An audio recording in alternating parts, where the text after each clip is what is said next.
que quiero preguntarles, ¿ok?, las personas que están acá presentes, ¿cuántos o cuántas representantes de organizaciones de la economía social están acá?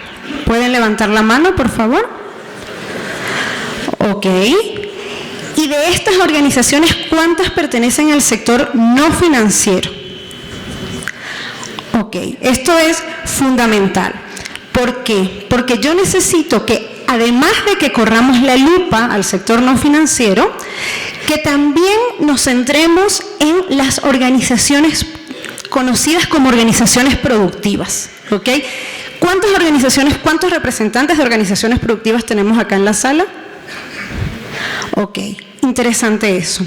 ¿Qué ha pasado? Muchas veces escuchamos este tema de la deuda que todavía está un poco pendiente desde lo que es todo el trabajo que se ha venido realizando en el marco de la economía popular y solidaria con este tipo de organizaciones. Yo estudié la maestría de Economía Social en Argentina en el año 2012 y para nosotros Ecuador era un laboratorio, ¿ok? Y de hecho por eso estoy acá hoy en día. Porque siempre nos hacían tener la mirada acá sobre el proceso que se estaba dando, ¿no? Sobre qué interesante era todo el peso que estaba tomando todo lo relacionado a la economía popular y solidaria. Y una de las cosas con la que me encontré cuando llego acá es que había muchísimo peso en el trabajo dirigido hacia las cooperativas del sector financiero y que todavía faltaba un montón sobre el trabajo con las del sector no financiero y específicamente también con las cooperativas o con las organizaciones relacionadas a temas de producción. Entonces, se ha ido trabajando, se ha ido avanzando en esto, todavía falta, ¿ok? Todavía falta, pero lo importante es que el camino ya está dado. ¿Por qué me interesa esto? Porque lo que yo les traigo esta tarde está relacionado con, creo que era por acá, bien, con los sistemas de comercialización alternativos para la economía popular y solidaria, ¿ok? Básicamente, les quiero entrar un poquito en la idea de cómo la esfera de la comercialización, cómo se ve la esfera de la comercialización dentro de la economía social y solidaria, ¿a qué llamamos sistemas de comercialización alternativos? ¿Qué conocemos como alternativos?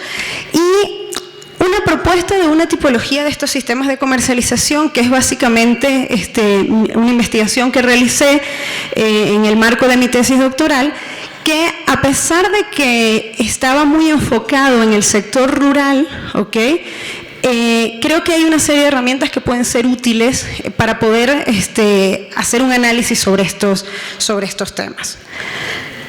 Entonces, lo primero que quiero traer es el paraguas de la economía social y solidaria, ¿ok? Coragio nos la definía como una reorganización de las relaciones sociales de producción, distribución, consumo de todos aquellos bienes y servicios que implica priorizar la reproducción de la vida por encima de la reproducción del capital. Interesante esto. ¿Por qué? Porque nos obliga a pensar más allá de la mercancía, ¿ok? Más allá de lo que estamos intercambiando y nos centra en las relaciones entre las personas. Por eso, cuando hablamos de economía social y solidaria, hacemos énfasis concreto en lo que van a ser las prácticas, ¿ok? Las prácticas que llevan adelante cada uno dentro de sus organizaciones. Una de las primeras experiencias que yo tuve, algo que no contaron en la presentación, es que mi formación de base es ingeniero industrial, ¿ok? Y digamos que entré en el mundo del desarrollo rural porque en algún momento me dijeron que hiciera un trabajo relacionado a un centro de acopio para productores de piña y con miras a la exportación. Entro en este mundo y luego me piden que empiece a trabajar con microemprendimientos rurales, ¿ok? Es decir, en el sector rural, con esas organizaciones productivas que les apoyara en temas de fortalecimiento con énfasis en la mirada de un microemprendimiento rural. Y lo primero que yo hice fue armarme todo un diagnóstico, como lo había aprendido en la universidad, incluyendo preguntando tiempos de producción, almacenamiento, la materia prima, cuáles son sus proveedores. Y cuando llego me encuentro con unas casitas aisladas, ¿ok? Me encuentro con 10 mujeres a las cuales les pregunto, ¿ustedes son una organización, una microempresa? Me dicen, no, aquí hay 10 microempresas. O sea, cada una se consideraba una microempresa por el trabajo que estaba realizando en su casa. Entonces ahí yo lo que hice fue romper mi papel y dije, ok, no, empecemos de cero. ¿Qué aprendí allí? Que a veces tenemos una mirada muy centrada en lo que conocemos y no en la lógica y en la realidad de lo que está sucediendo, ¿ok? De la realidad de las personas. Y así como en esta sala encuentro un grupo súper heterogéneo, igualmente en el contexto del sector de la economía popular y solidaria me voy a encontrar ese mismo grupo heterogéneo, ¿ok? Entonces, por un lado me voy a encontrar no solamente organizaciones financieras, no financieras, las que trabajan en las cooperativas de vivienda, las de transporte, sino que además hay diversidad de intereses y todos están en el mismo saco, lamentablemente, ¿ok? Pero en esencia hay un tema en común que son los principios, ¿ok? Digamos, las prácticas bajo las cuales están trabajando y el hecho de que puede prevalecer un principio ético por encima de un principio económico, es decir, la búsqueda del bien común. ¿Okay? Eso es como mi primer punto de partida y lo que yo realmente puedo encontrar como un punto de coincidencia. Pero de ahí para allá, la diversidad es enorme, ¿ok? Y allí es donde yo tengo que empezar a centrar mis ideas en cómo visibilizar esa heterogeneidad y por encima de eso, cómo poder establecer estrategias pertinentes. Esta mañana escuchábamos muchísimos planteamientos, ¿ok? Relacionados a cómo debe crecer este sector, a cómo este sector puede ser eje de desarrollo. Pero también es importante ubicarnos en diferentes niveles, ¿ok? Si bien para algunos de los actores que forman parte de este sector están en un nivel que necesitan seguir creciendo y que ya tenemos que hablar de las grandes ligas, por decirlo así, como esta mañana estaban conversando, también tenemos otros sectores que están en otro nivel, que no es que no puedan llegar a este, sino que tenemos que entender la lógica bajo la cual se están manejando y poder armar concretamente estrategias diferenciadas. Entonces, ¿por qué les comento esto? Porque esto me lleva a entender que hay diferentes formas de integración. Karl Polanyi nos hablaba que es como uno de los precursores, o no los precursores, sino uno de los fundamentos teóricos bajo los cuales muchas veces tratamos de explicar todo este contexto de la economía social y solidaria, que habían diferentes formas de integración. Él decía que una de estas formas era la reciprocidad. Y un mayor ejemplo de reciprocidad que yo puedo dar es cuando yo voy a tu casa, tú me das un café, y luego cuando tú vienes a la mía, no necesariamente esto se retorna en el mismo instante, cuando tú vienes a la mía, yo te ofrezco un café. O incluso, si cuando alguien va a tu casa, tú le ofreces un café, ¿ok? Es todo un mecanismo de reciprocidad que no necesariamente tiene que darse únicamente entre dos individuos. Esto, digamos, en comunidades trivianas, pues, se encuentra un poco más claro. Tengo otra forma de integración que es la redistribución. Uno de los mejores ejemplos de esto son los centros de acopio, ¿ok? Digamos, un grupo de productores llevan toda su producción a un centro de acopio, el centro de acopio la organiza, desde acá se maneja todo lo que es la comercialización y luego la ganancia se redistribuye, ¿ok? Entre los que llevaron su producción acá. Y una tercera forma es el intercambio, ¿ok?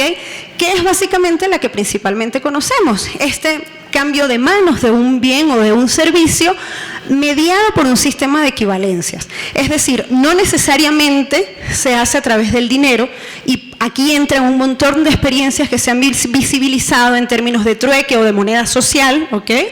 Sino que tengo por un lado la que es mediada por equivalencia, pero sin dinero, y por otro lado tengo la del dinero. La que es el intercambio mediado por dinero, ahí concretamente es donde estamos hablando del mercado, ¿ok? Es decir, el mercado termina siendo una más de estas formas de integración. El tema está en que no podemos tapar el sol con un dedo, ¿ok? Y obviamente nuestro sistema económico está enmarcado en toda esta dinámica de mercado. Sin embargo, me va a generar una serie de condiciones que muchas veces no permite a estas organizaciones productivas de la economía popular y solidaria participar o competir en igualdad de condiciones. Y es allí donde empiezo a girar la cabeza y a empezar a tomar en consideración algunas maneras alternativas de comercializar mis productos. Y eso es básicamente a lo que yo me refiero cuando hablo de sistemas de comercialización alternativo. ¿Cómo sería un sistema de comercialización convencional? No hay mucha diferencia en los actores. Productor, intermediario, ¿ok? Y luego un consumidor, pero el tema es que la cadena de intermediarios cada vez, mientras más extensa sea, me garantiza que tengo un mayor alcance y una mayor cobertura. Pero hay una pérdida total de identidad de reconocimiento entre los actores, ¿ok? Yo no sé quién produce, yo no sé quién consume, yo no sé quién está en el medio, ¿ok?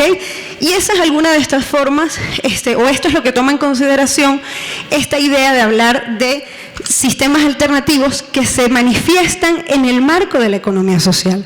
Algunas de las expresiones de la economía social yo la puedo encontrar en producción, en comercialización y en consumo.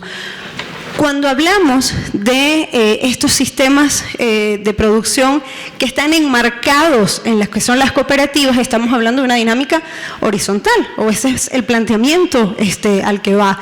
De lo contrario, un convencional maneja más una dinámica vertical.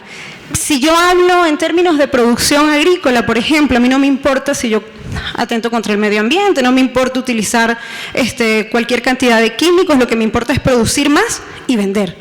Si yo me enmarco en este contexto donde me interesa la reproducción de la vida, obviamente hago un mayor énfasis en que voy a proteger el medio ambiente y que mis sistemas de producción van a ser amigables con el medio ambiente. Y lo mismo sucede cuando hablamos de comercialización. Lo que pasa es que por alguna extraña razón la comercialización no es tan estudiada, es criticada. Y es como que todo el mundo asume que hay un problema con la comercialización. Generalmente tú preguntas en cualquier ámbito sobre las pequeñas organizaciones y dices, el problema es la comercialización. Ahí es donde tenemos que trabajar. Ok, pero profundicemos en el estudio de esto. Cuando empiezo a armar estrategias, esas estrategias terminan dirigiéndose a la esfera de la producción. ¿Qué hay que hacer? Hay que fortalecer a los integrantes de la organización. ¿Qué hay que hacer? Hay que capacitarlos en producir más, en producir mejor, en producir con una mejor calidad, porque si no, su producto no se va a vender. ¿Qué hay que hacer? Hay que ver qué es lo que quiere el consumidor. Me voy a la otra esfera. ¿Qué características? ¿Qué está demandando el consumidor?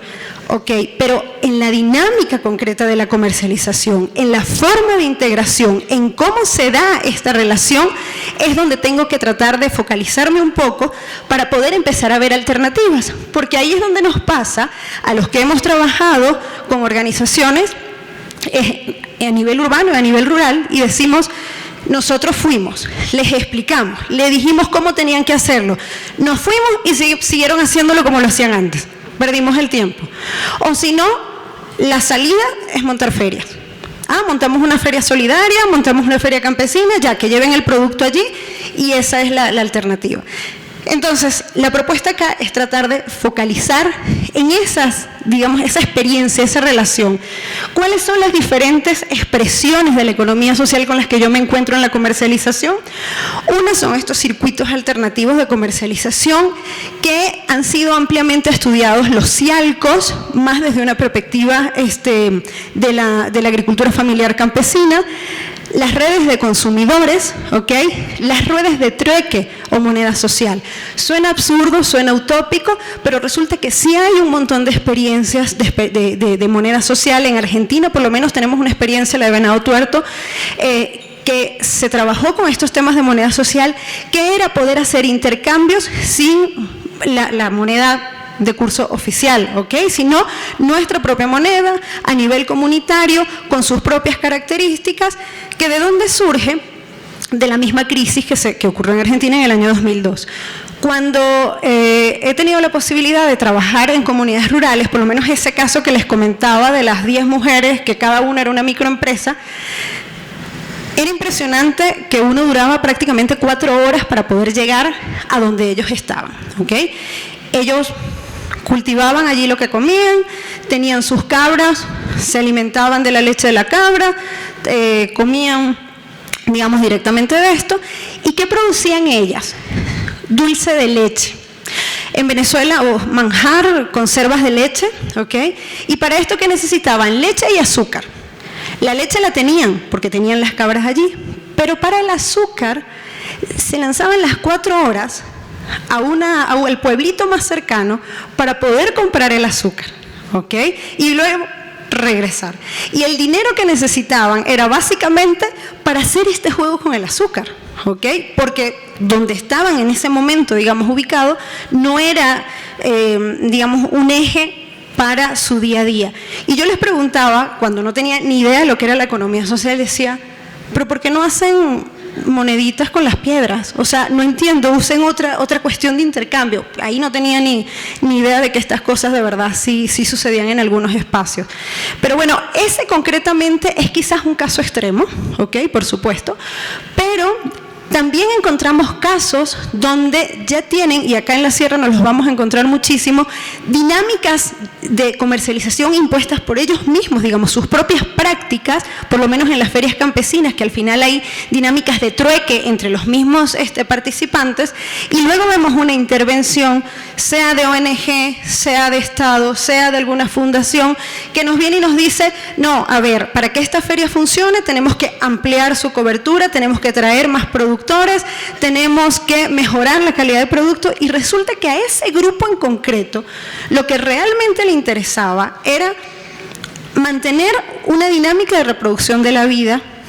Lo que producía era para autoconsumo, el excedente lo botaban y dijeron vamos a comercializarlos a través de esta feria, donde las mujeres podían ir a estos espacios con sus hijos, ¿ok? Sin ningún inconveniente.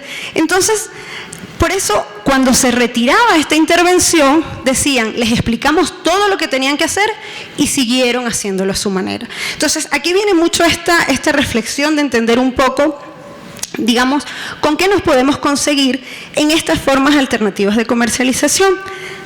Algunas de las modalidades identificadas, ¿ok?, han sido las ferias campesinas o las ferias solidarias, la exportación asociada, donde me voy a encontrar, lo que comentaba un poco el compañero, estas redes de comercio justo, ¿ok?, las tiendas campesinas o solidarias, las compras públicas, ¿ok?, como un canal alternativo de comercialización muy valioso, y las canastas, que esto básicamente tiene más significado cuando hablamos de producción agrícola, ¿ok? Entonces, si bien acá en Ecuador se ha promovido una política de apoyo que parte desde toda una nueva constitución y todo lo que ha implicado la ley de soberanía alimentaria, el código orgánico de organización territorial, la ley orgánica de economía popular y solidaria, es importante profundizar un poquito en esto, ¿no? ¿Y qué es lo que yo les digo? Bueno, que no son los sistemas de comercialización alternativa. Primero, no son sinónimos de circuitos cortos, ¿ok? ¿A qué se llaman circuitos cortos? Aquello donde elimino el intermediario y yo únicamente me manejo entre productor y consumidor, entre el reconocimiento del productor y consumidor. Resulta que en estos circuitos alternativos yo me voy a encontrar también con la participación, en algunos casos, de intermediarios, ¿ok? Pero unos intermediarios resignificados que no van a ir desde una perspectiva de llevarme la mayor ganancia, sino de realmente poder conectar los dos extremos. No son otro canal de comercialización, es decir, no es que yo utilizo alguno de estos canales de comercialización y además vendo en el Supermaxi. No. ¿Por qué? Porque el objetivo, en realidad, esto es una alternativa para cuando no puedo competir en los canales tradicionales, porque no estoy en esas condiciones para dar una jugada en términos limpios, ¿no? Y no son mercados informales, ¿ok? Porque esta es otra confusión. Bueno, pero estamos acá en la feria, pero esto es muy informal. Cuando tú realmente te insertas en una red, quiere decir que hemos logrado los objetivos. No, ¿ok? No es un canal informal, y eso es importante tenerlo claro. Entonces, ¿qué lo va a caracterizar? Primero, que es un sistema complejo, ¿ok? Que era lo que les decía, hay una heterogeneidad tremenda acá, pero además, y era lo que comentaba también el compañero previamente, tiene una estrecha relación con el territorio, ¿ok? Prevalece la identidad local, y es acá donde hay que tener, digamos, podemos hacer bastante énfasis, podemos trabajar o hablar sobre sistemas alternativos de comercialización en el marco de un desarrollo económico local. Y hablando en términos de territorio, no a nivel solamente de país, sino obviamente a nivel de las diferentes comunidades. ¿Cuáles son las diversidades que me voy a encontrar? Bueno, yo me voy a encontrar algunos de estas modalidades donde hay un enlace productor-consumidor directamente, ¿ok? Pero también donde hay un intermediario, como les comentaba, que forma parte. Me voy a encontrar algunas modalidades que requieren utilizar un espacio físico, por ejemplo, una tienda campesina, ¿okay? O por lo menos una feria. Necesito un espacio donde exhibir mi producto para que alguien lo adquiera. Pero también tengo aquellas que no se utiliza espacio físico, o no necesito un espacio físico para mostrar mis productos, por lo menos lo que es la exportación asociada, las compras públicas, ¿ok? Y me voy a encontrar, y esto es fundamental, aquellos que sus integrantes tienen una producción de subsistencia y aquellos que tienen una producción de orientación comercial.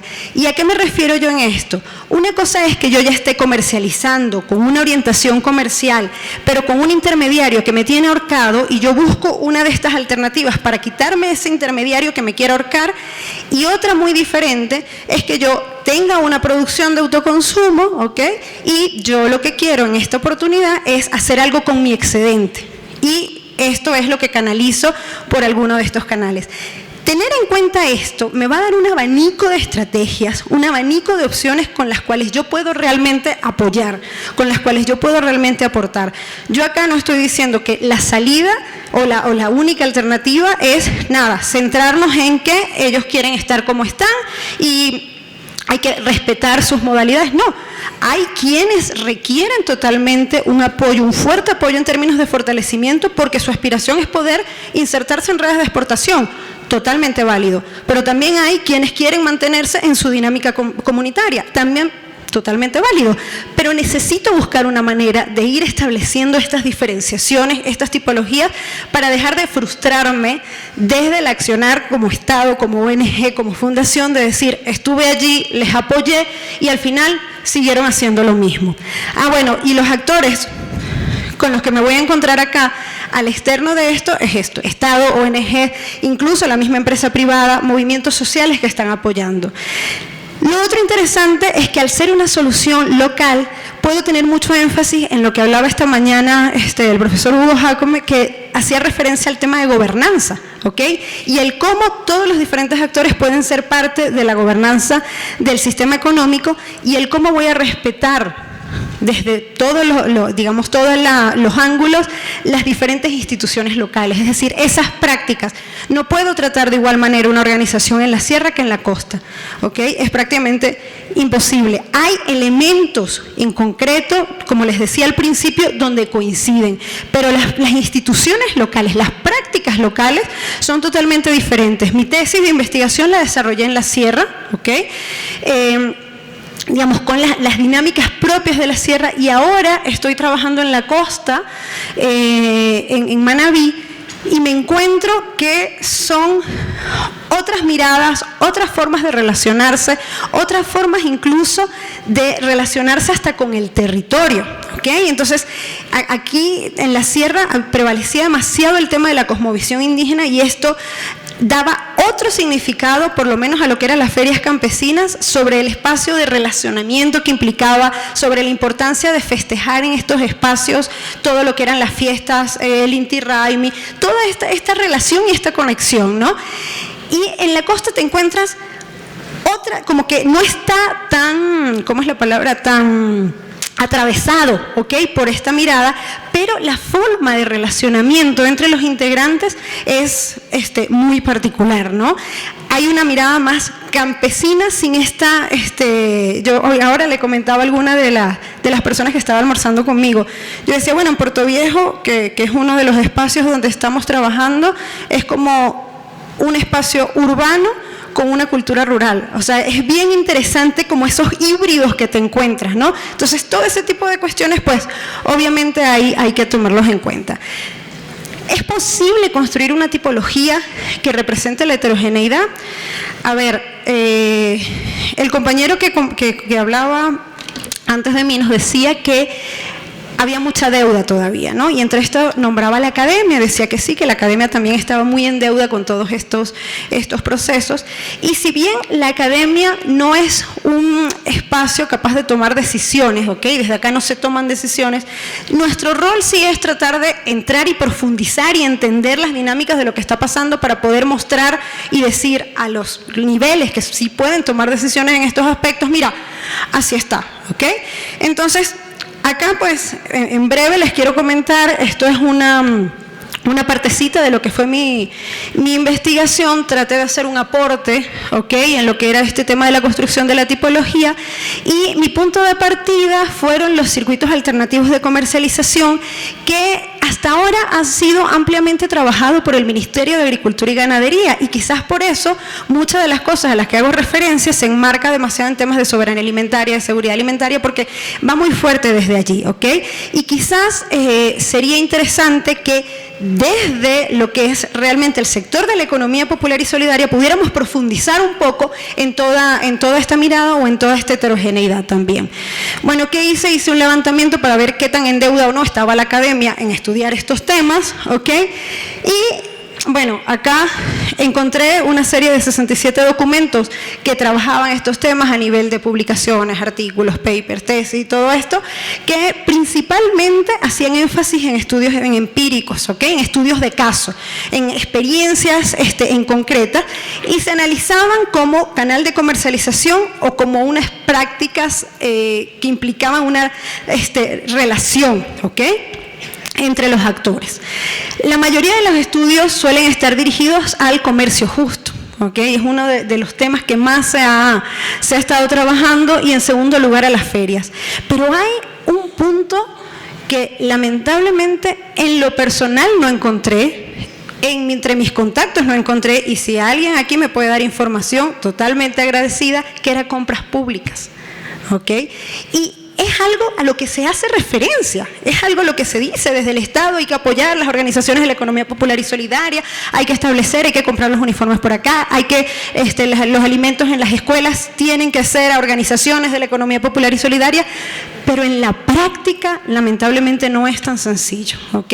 Y además no está tan estudiado. Entonces es un tema en concreto en lo cual sí es importante profundizar. Bueno, entre los enfoques, como les decía, como la mayoría de las investigaciones tienen más énfasis desde este tema, o sea, digamos, como categoría identificada desde el Ministerio de Agricultura y Ganadería, pues obviamente me voy a conseguir dos enfoques que sobresalían. Uno era el de seguridad alimentaria y otro era el de soberanía alimentaria. ¿Y en qué se diferencia esto?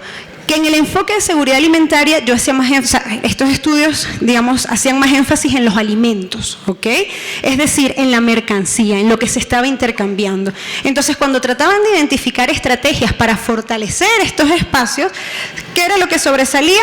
Hay que trabajar en aumentar el ingreso, hay que trabajar en aumentar en el volumen de producción, en la frecuencia, en la calidad, en la cobertura, en la gestión. ¿Les suena esto? Generalmente es como un recetario que ya tenemos cuando vamos a las organizaciones. Hay que trabajar el fortalecimiento de las organizaciones. Bien, ¿te están pidiendo el fortalecimiento? No, pero es que hay que trabajar el fortalecimiento de las organizaciones. Y hay que trabajar en la calidad del producto. O sea, eso es otra. Siempre entramos de cabeza a la calidad del producto. Y claro, no pueden entrar al mercado, digamos, no pueden ir a los sistemas de comercialización convencionales porque no pueden cumplir con la frecuencia. Y ni hablar del tema económico. No pueden esperar los 2 meses que tarda luego el Supermaxi en pagarles directamente lo que les están dejando. Entonces, siempre nos enfocamos mucho en la producción, ¿ok? Pero desde la soberanía alimentaria había una mirada más desde los actores, que es un poco lo que yo les traía al principio cuando hablábamos de economía social y solidaria. Si yo hago énfasis en las relaciones, puede sonar así como cuento de hadas, ¿no? Bueno, sí, ok, las relaciones, pero tienen que vender. Sí, pero cuando yo me enfoco en los actores, hablo de corresponsabilidad entre los actores, ¿ok? Lo que quiere decir que mis acciones no van a estar dirigidas únicamente a la organización de productores, sino a los consumidores. Vuelvo en coherencia con lo que decía el compañero previamente, ¿ok? Hay un abandono total en estrategias dirigidas a los consumidores, ¿ok? Más allá de ponerle el producto donde lo puedan encontrar. Pero el tú decir la posibilidad de que se organicen los consumidores para establecer contacto directo con organizaciones de productores y abastecerse, ¿ok? Y no estoy hablando únicamente en términos de alimentos, puedo hablar también en términos de productos de limpieza, ¿ok? Puedo hablar también incluso en bolsas, qué sé yo, o sea, cualquier cosa que produzcan, ¿ok? Y que de lo que yo necesito abastecerme, si desde los consumidores se logra establecer esta digamos, conexión, esta organización y articular directamente con los productores, ahí yo estoy hablando de corresponsabilidad. Esta mañana nos comentaban sobre cooperativas de consumidores. El tema es que muchas veces estas cooperativas surgen, o muchas veces no, prácticamente siempre estas cooperativas surgen para solventar una necesidad, ¿ok?